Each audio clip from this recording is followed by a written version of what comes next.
Okay, dear participants of this webinar, it is a great pleasure and honor for me to give this performance today, which was initiated by BioSilta. I enjoy this especially as this is my first webinar and I am very curious to see how this will go. Speaking simply to a screen and knowing not who sits behind this. Today I will present you our EnBase Technology, a technology which has been invented in our lab and is driven forward by our spin-off BioSilta, which is run by former scientists of my lab. Since we founded BioSilta in 2007, many labs all over the world have used the EnBase technology and ready-made espresso media for the production of recombinant proteins in Escherichia coli. And from the results of partners, we are today absolutely sure that this technology offers a lot of benefits in the daily routine for protein expression in view of high yields of recombinant proteins and process robustness.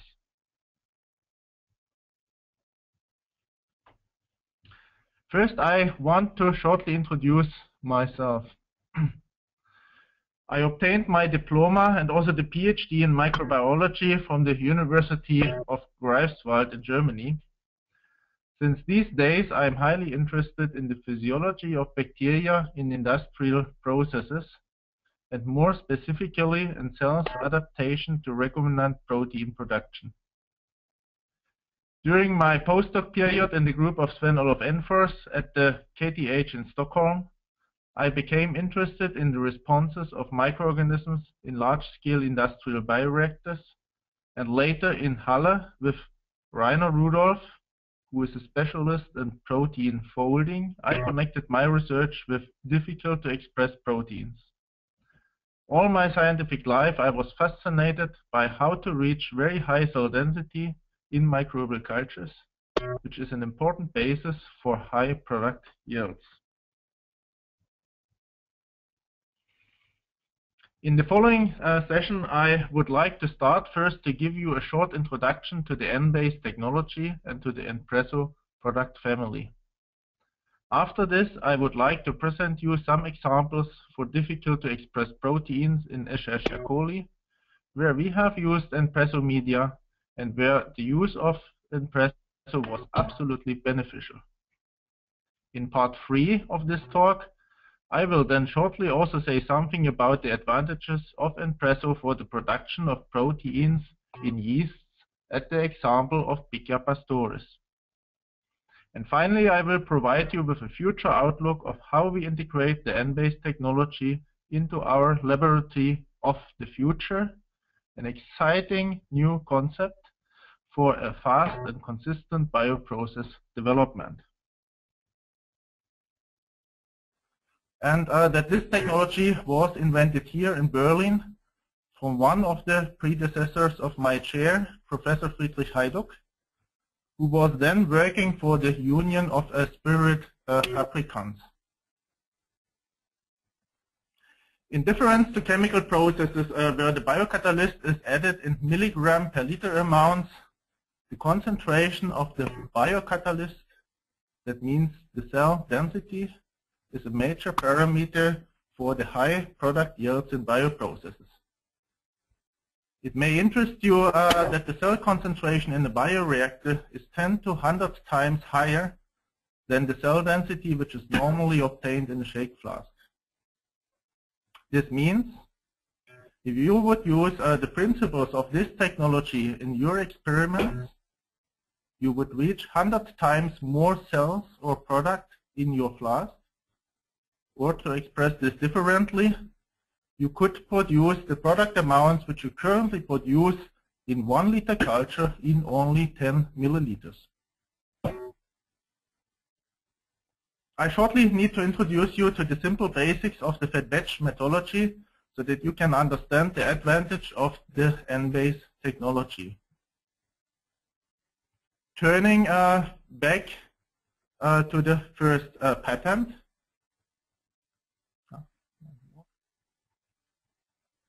Friedrich Heiduck had the fantastic and very simple idea to grow bakery yeast to very high cell densities simply by the continuous and slow addition of a concentrated wort, to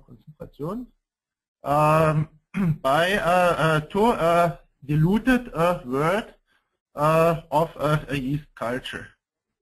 By this kind of diet, he could avoid the formation of ethanol and the Crabtree effect, while guaranteeing the efficient transformation of the sugar into biomass. This is the principle of the fed batch technology until today. A highly concentrated sugar solution is added to a bioreactor in a controlled way simply by variation of the pump speed, which is the controlling point, in a way that the glucose never accumulates in the bioreactor, but that the concentration is approximately zero. In such a system, we can very easily control the specific growth rate of the cells simply by changing the speed of the pump.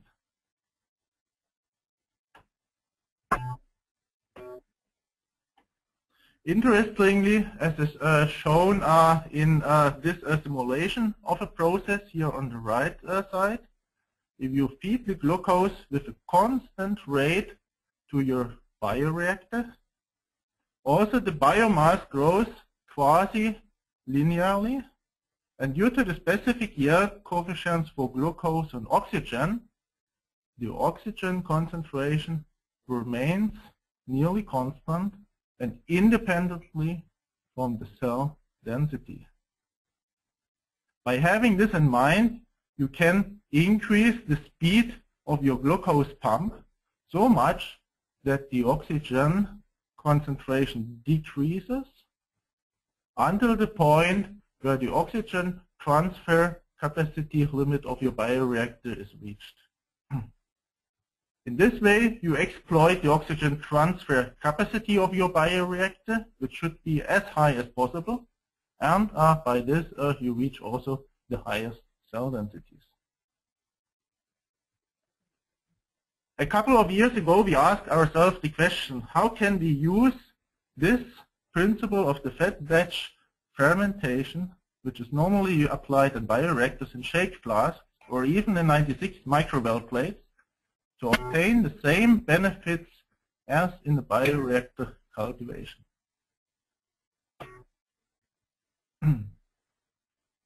Finally, we came up with an elegant solution. Instead of an external feed container, we supply to the culture a soluble sugar polymer.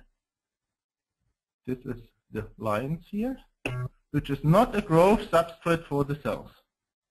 Additionally, we added a biocatalyst, that is an enzyme, which splits this polymer and releases the sugar monomers, which then can be eaten by the cells.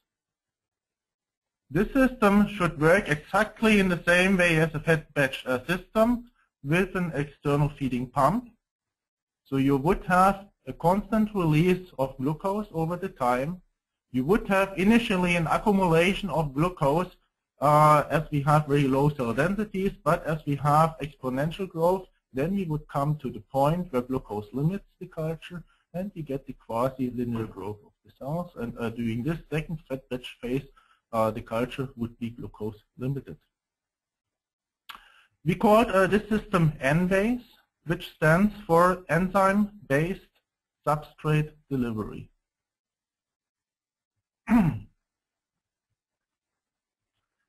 First tests with this method confirmed that the idea really works. Here I show you one of our first experiments which were performed on a 96 well plate with Escherichia coli cells as an example. In the wells of this plate, we added into each well the same medium, of course, with the polymer instead of glucose, and the same inoculum of cells.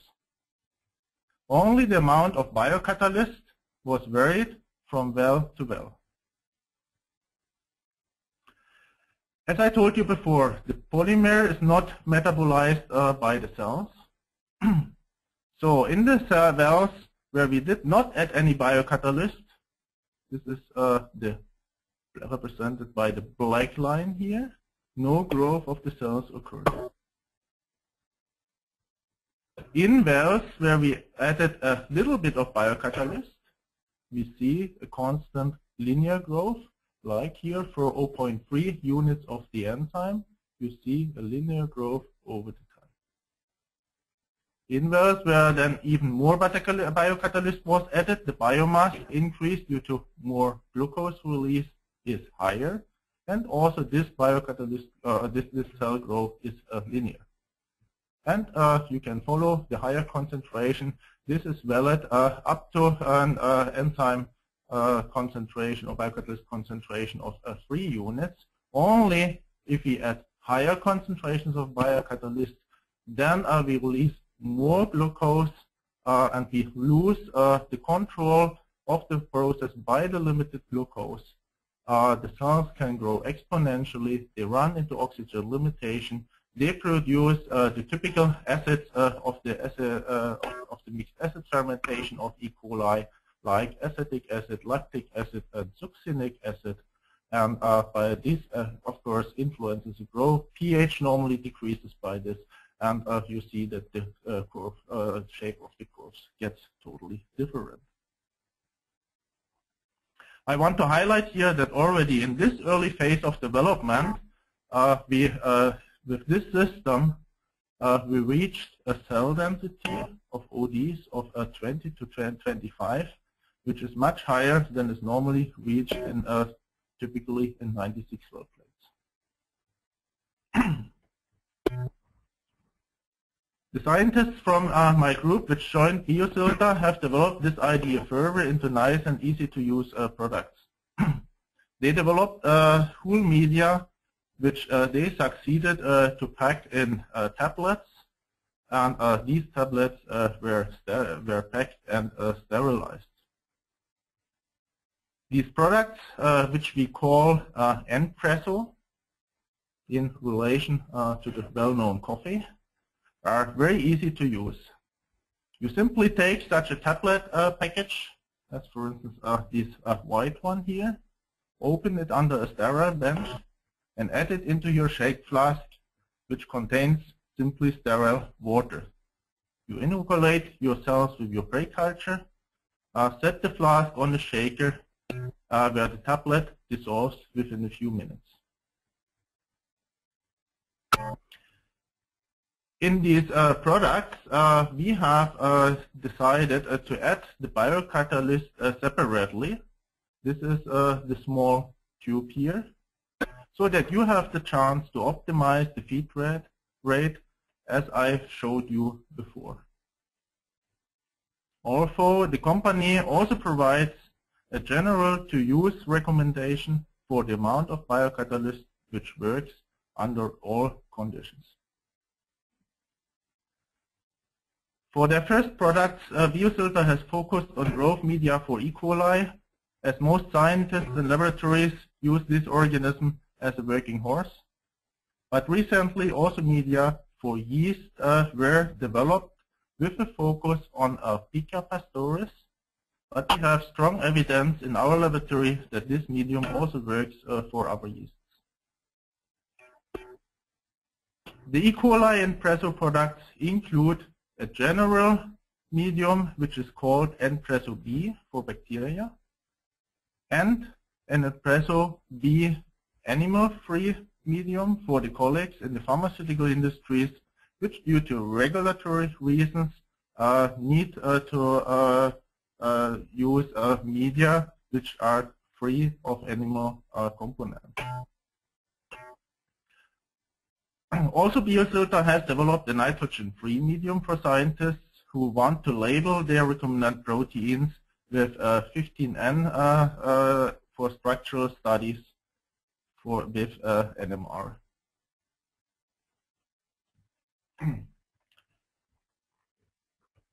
Here I want to show you how Presso systems work in comparison to other typical used media.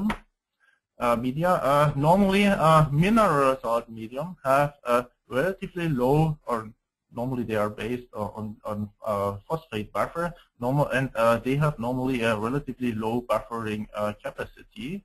So that if we add glucose, which is mostly done in 1 to 10 liters concentrations, so it's a kind of overfeeding of glucose, then acids are formed, and during the growth the medium acidifies, which is not good for the further growth in E. coli, and has been also shown to be not beneficial for many recombinant proteins.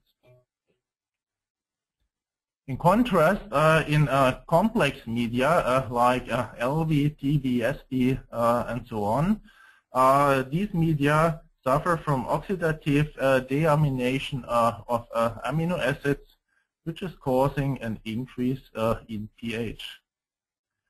Deamination is especially promoted under good aeration, since this is an oxidative process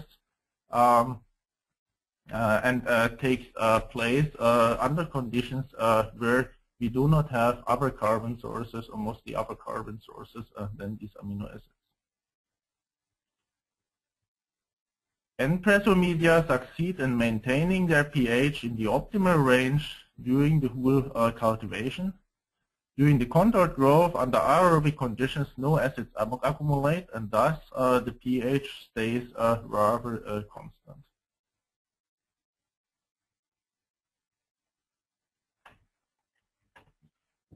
This slide shows you now how the EnPresso growth systems can be used for the production of your recombinant proteins with E. coli.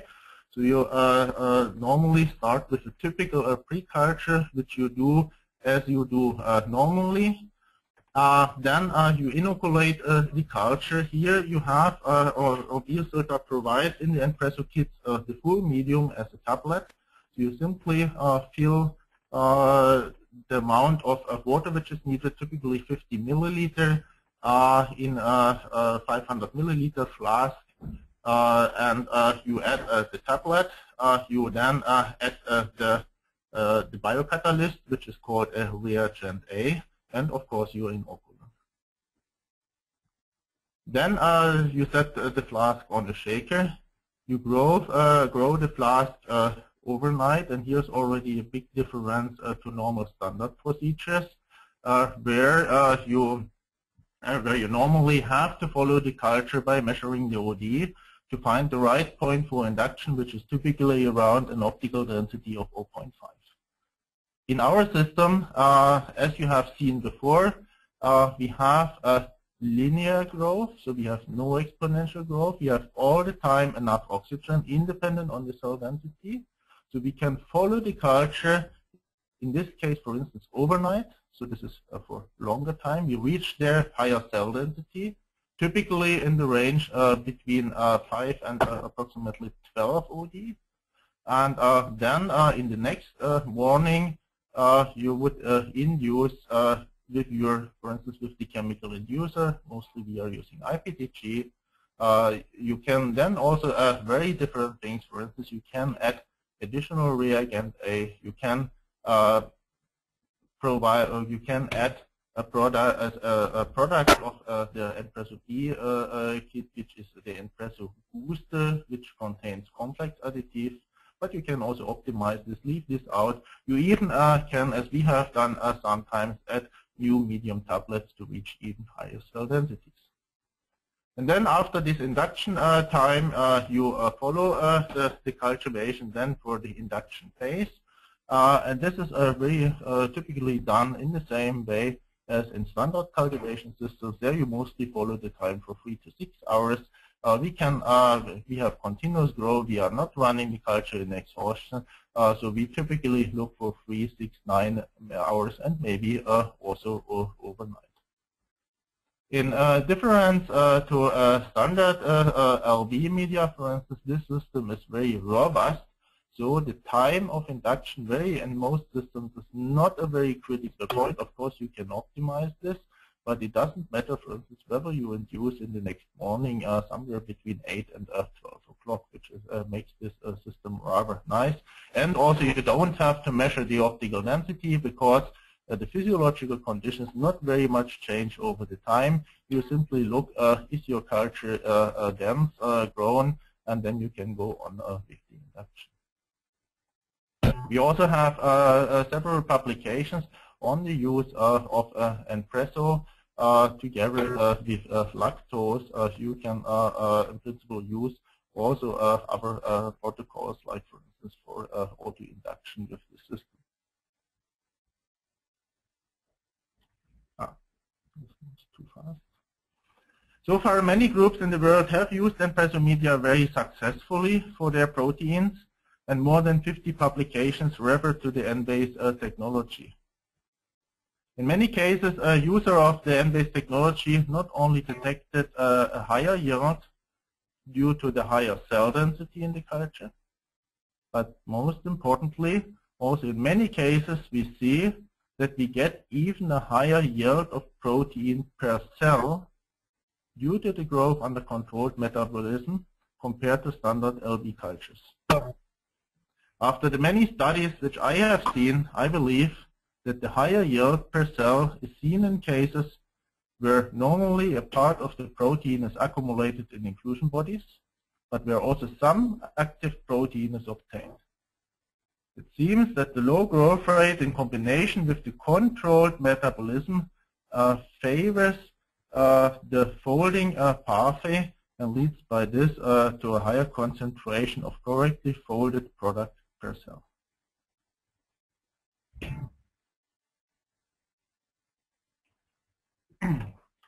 Now I want to give you some case studies for E. coli, which have been performed partially in our lab and partially together with other customers and BioSilta. The first example is the heterologous expression of RNase inhibitor. Difficult to express protein. It's a relatively small protein. It contains a big amount of cysteines and a big amount of leucine, so it's very hydrophobic.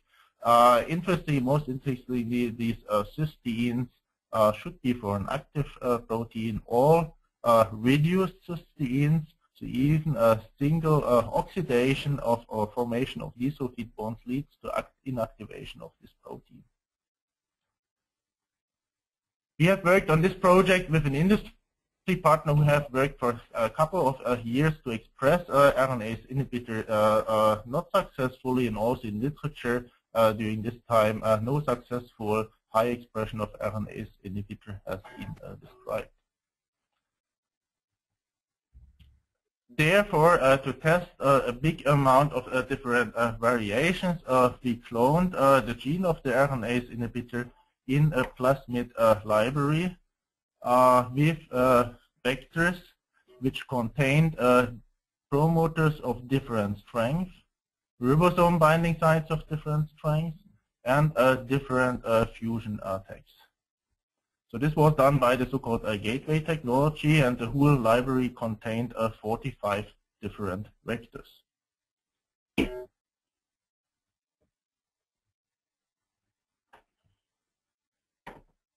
This library was then prepared as a glycerol stock, which was then for the screening further investigated in 96 well plates.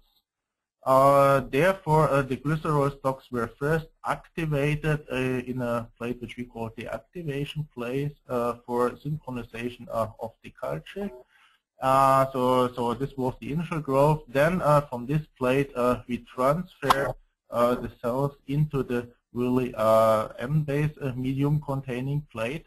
And how the cells grew here, you see in this picture in the right graph here. These are the results from 4 different plates. One plate was a control plate, and the other plates were 3 different plates which were finally, after induction, grown at different temperatures, 37, 30, and 22 degrees. As you know, that the optimization of the temperature is an important factor for getting a soluble protein.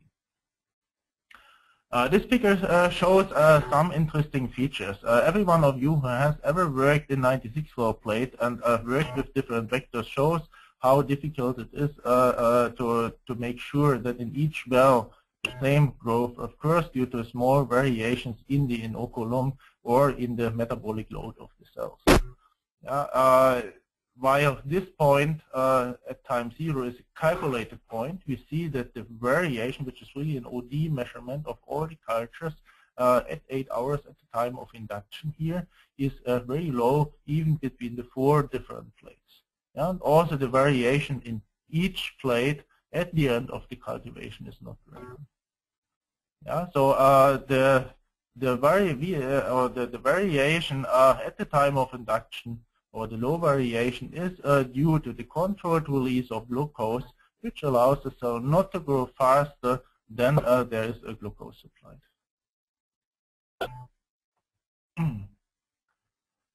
The question here now is how to analyze in so many cultures your product.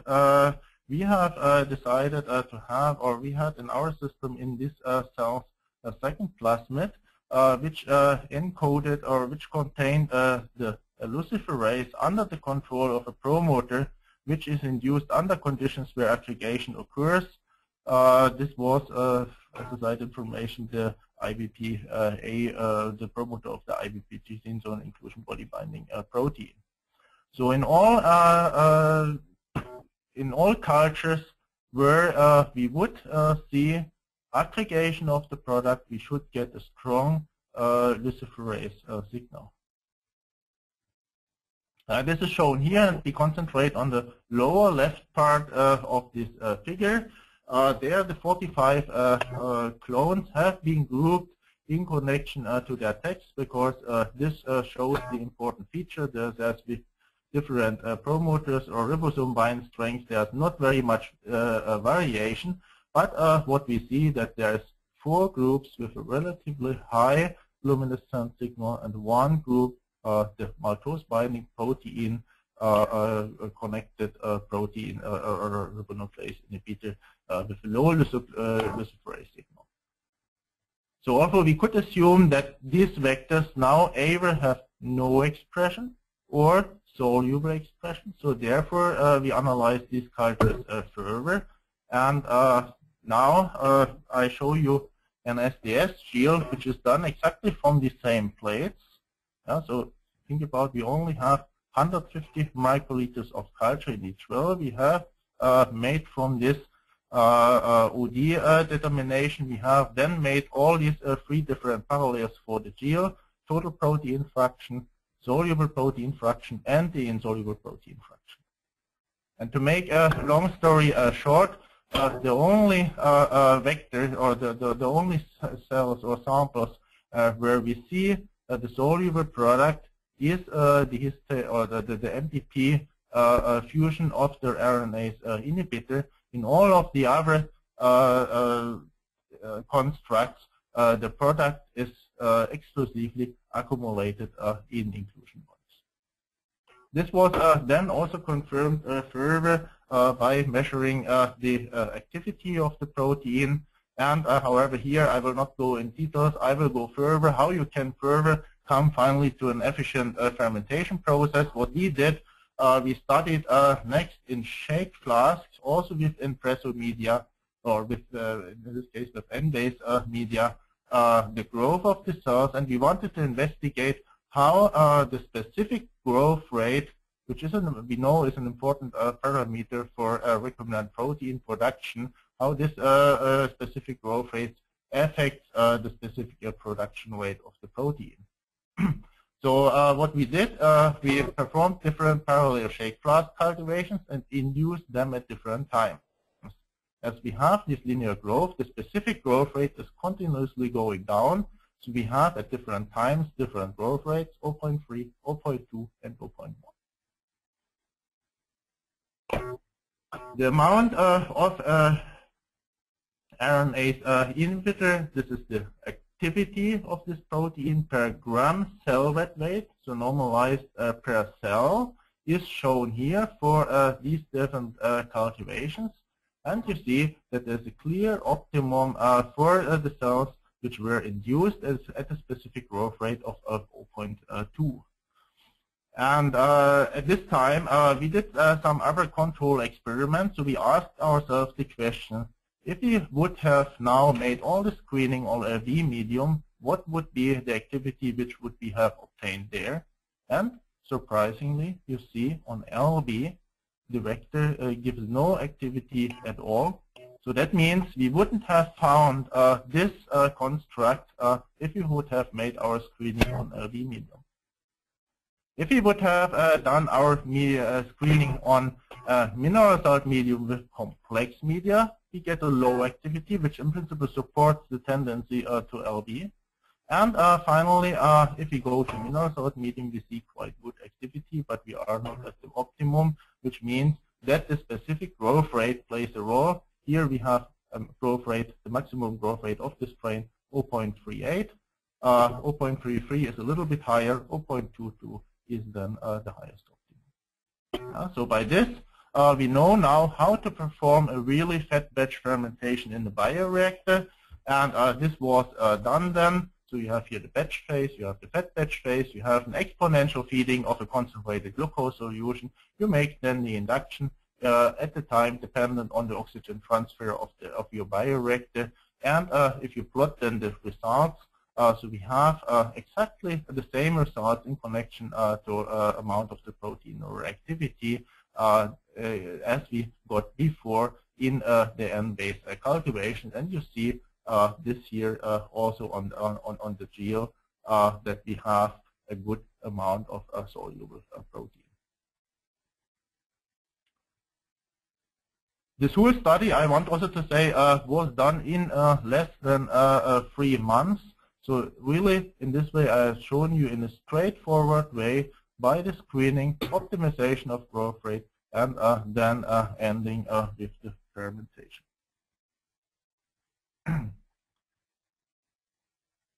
The second example I shortly want to show you is that EnBase media are also favorable for the expression of periplasmic proteins. This was a study with fat fragments, and in this study, different fat fragments were studied in different strains of E. coli. Everything what with the red line here, this is EnBase medium, and this was the expression was compared to the SIM autoinduction medium and super broth, which were standard medium in the collaborators groups.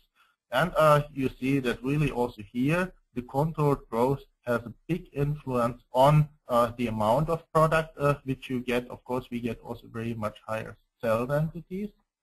And something else is interesting here, because our partner wanted to harvest the protein not from the periplasm but from the medium. So E. coli can, under certain conditions, release the protein into the cultivation medium. And what is the light bar here is the protein, the part of the protein of the total milligrams per liter of the protein which is released to the medium. And you see that in EnBase medium this is a white part.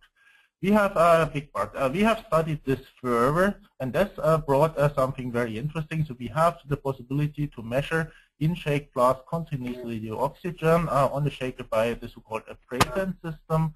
And what you see here is the fat batch or the EnBase cultivations. And dependent on the oxygen concentration, if we have a high oxygen concentration in our flask, we end up in most of the protein is in the periplasm. And however, if we change the conditions so that we run the culture under, let's say, towards oxygen limitation, we see that most of the product ends up to be finally in the medium. So the physiology of the cell and the compartment where the product is found depends clearly on the cultivation conditions. We have investigated this a little bit further. And here we see 2 examples.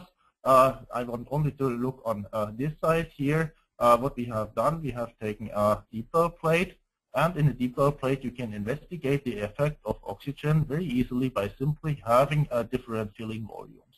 So you have the worst oxygen transfer if you fill to this plate a high amount of medium and you have the best oxygen transfer with a low amount of medium. And you see that there's a very clear tendency of first that we get high product amounts under oxygen, let's say oxygen sufficient conditions, maybe a little bit more under oxygen limitation. If we run into oxygen starvation, we definitely get less. But we also see that there's clearly the effect again of oxygen limitation, so that we end up in the biggest amount of protein in the medium if we run the culture under oxygen limitation.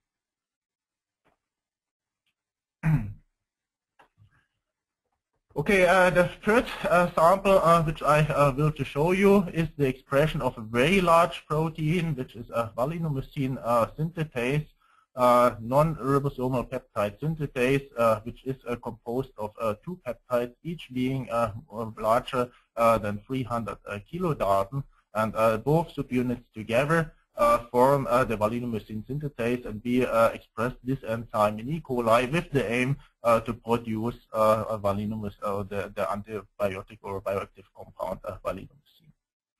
So this was connected to some engineering of the cell, but also here we went the way screening different vectors.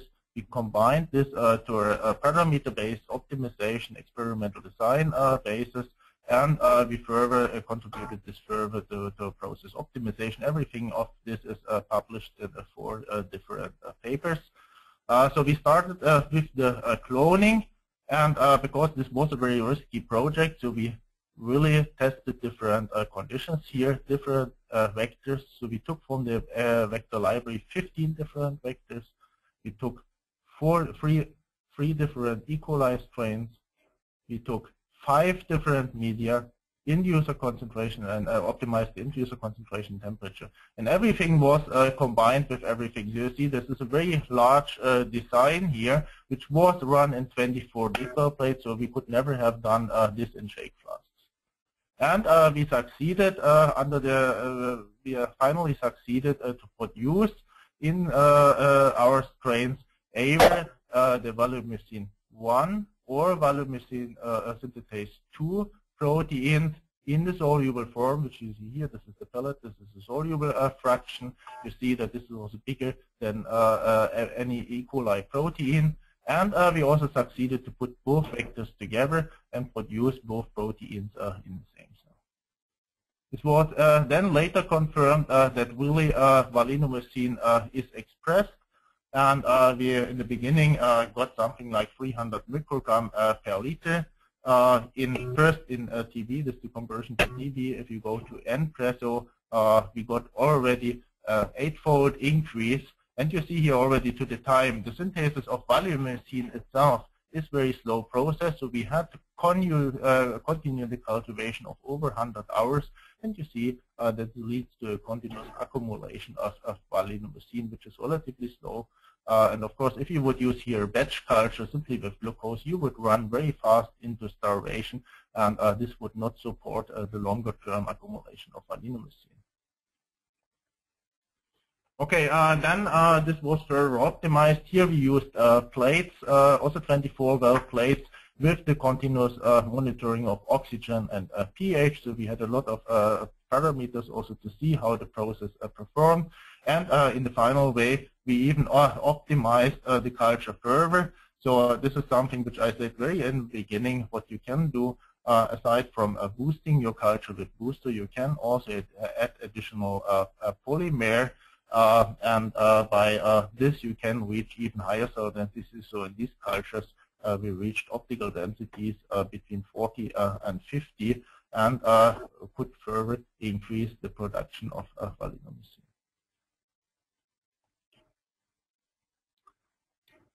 Now I want to shortly, after these E. coli studies, shortly say also something about disease. As you know, Pichia pastoris is used very typical for recombinant protein production, and the typical or most typical system is here to use Pichia pastoris together with its very strong AOX promoter, which is induced by adding methanol to the culture. So typically you have a glycerol-based culture because methanol or methanol consumption and induction of methanol-controlled genes is suppressed by glucose. And then you add the inducer from time to time because methanol is consumed. And this picture here shows such a typical protocol. The cultivation goes over a couple of days. You every day or twice a day you add the methanol, and you see here already in the oxygen curve, if you add the methanol, oxygen goes down, so the respiration starts, is active. But then after some time, when the methanol is consumed, the activity of the cells goes down. And in the typical protocols, you have a quite long time where the cells are really under methanol as starvation. And of course, you could, if you think physiologically, such kind of oscillations are not very well, and they are also very typically from what is done in fed batch fermentations in the fermenter, because there you have a continuous addition of ethanol. So we thought if you would use this protocol, maybe it would be advantageous to have the EnBase technology in the background, to have a continuous background feeding of glucose, which is, however, so low that it not would suppress the expression of the product, but simply help the cells to maintain their activities. And also there is one publication which you can look up from Johanna Panula-Perila, one of my PhD students. And in connection to this EnPresso Y stands for yeast defined media, you would then in principle calculate on EnPresso, and then from time to time simply you add your ethanol, and normally you get in these cultivations higher cell densities and also higher amount of products. This is shown here in some example. We here see in the standard cultivation, here is shown the EnPresso Y defined, so higher cell densities, and also we reach here at this example higher higher yields of the recombinant product. In the final minutes, I shortly want to show you some further strategies how we go further to go away from trial and error for recombinant protein production to systematic approach. For this, we have established at the Technical University in Berlin Lab of the Future, which is a fully automated lab.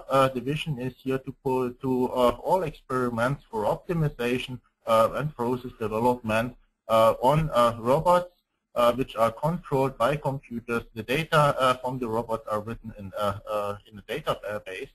And on these robots, we connect or combine incubation of 96-well plates with liquid handling and analysis. Here, for instance, we have a spectrophotometer which can have luminometric and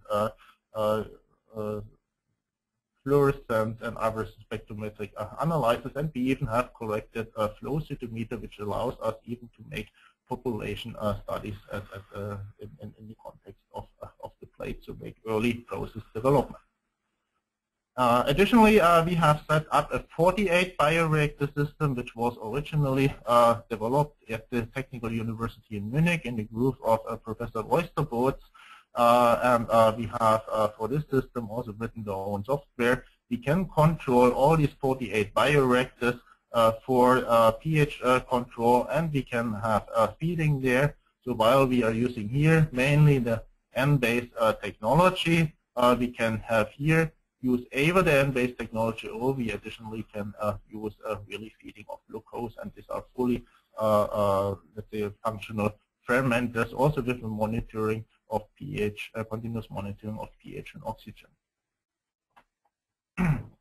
So how this works now on the robot, the 96-well plate is shortly shown here. So we have programmed a lot of methods, not only for cultivation but also for analysis. So we are using pH sensors in the bottom of the plate. We from time to time then transport the plate to read out the pH. We can take samples From these samples, we can then, for instance, measure the OD, and we have analytical tests for glucose, acetate, ammonia, and also the product, but also other components.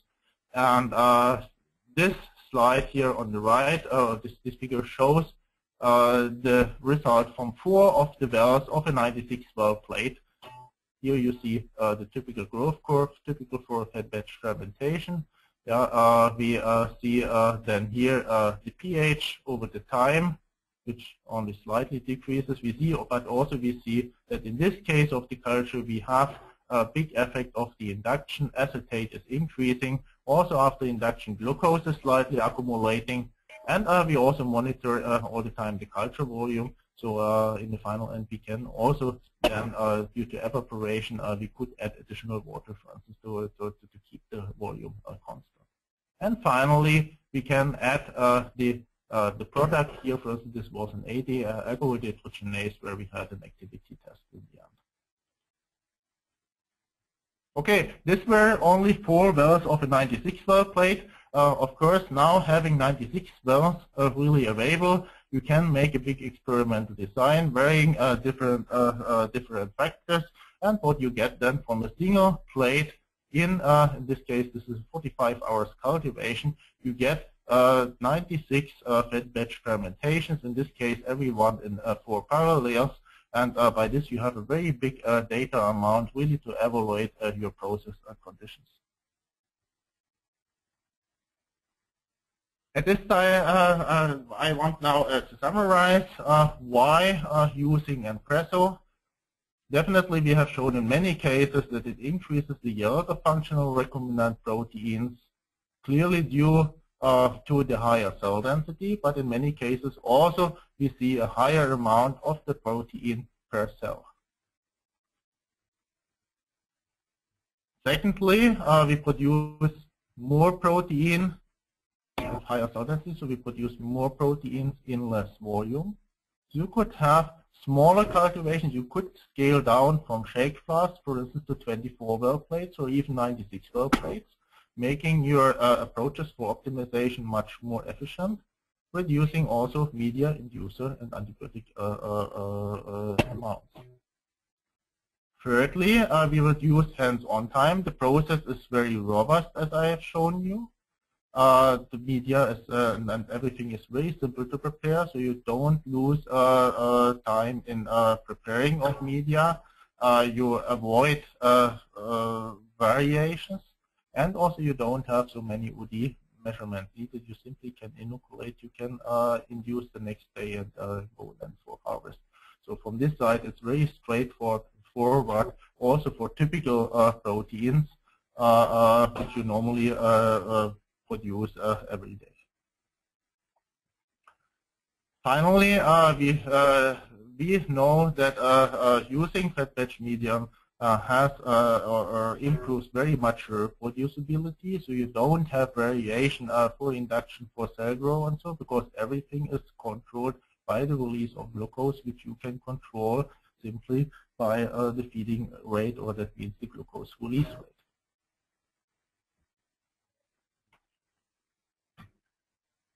So BioSilta, what does BioSilta offer? It offers kits with EnPresso, sterilized EnPresso tablets, which contain the glucose polymer, they contain minerals, vitamins, trace elements, so everything what your medium needs.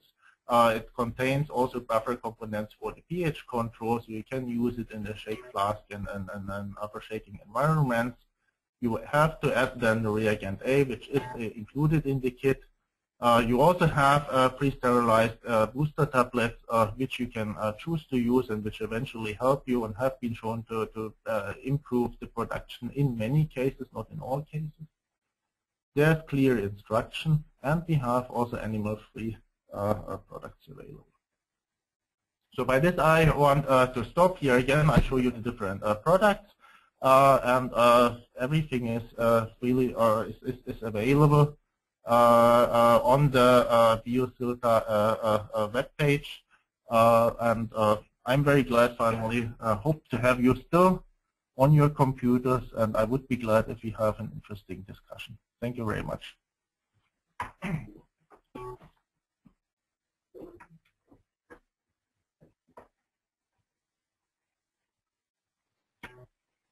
Peter, we do have a question. This came in from Sebastian Juncker, and his question is,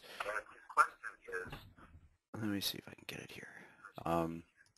Is it better, or how does Espresso compare with auto induction media? I try to be so we have tried Empresso with ready to use medium. I think there are no other really fat batch typical media, so different variants of fat batch typical media on the market.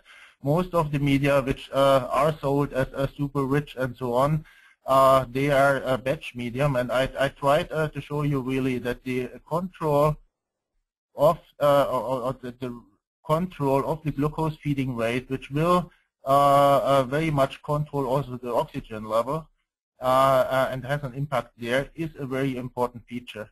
And as we are really originally coming from fat batch fermentation and from control of culture, and as I have tried to explain you, really to implement this control in shake flask media was our major target. So if you think, for instance, for the auto induction media or so, these normally are typical batch media where you not really control the availability of your substrates, but the cells in principle can grow. It's like a system, eat as much as you can compared to real diet.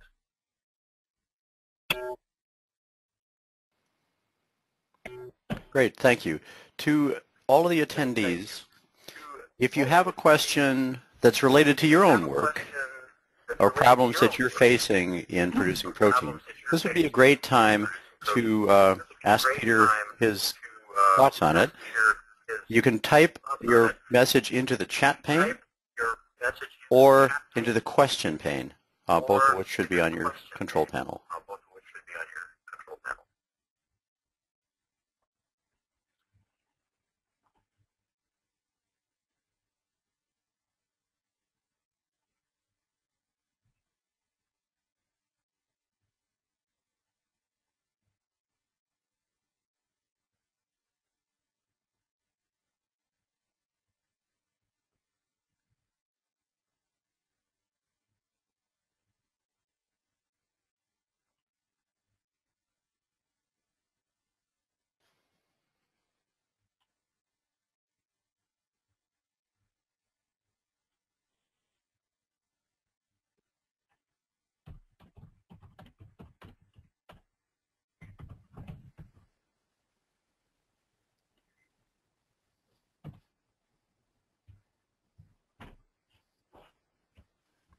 All right, then. It doesn't appear that there are more questions.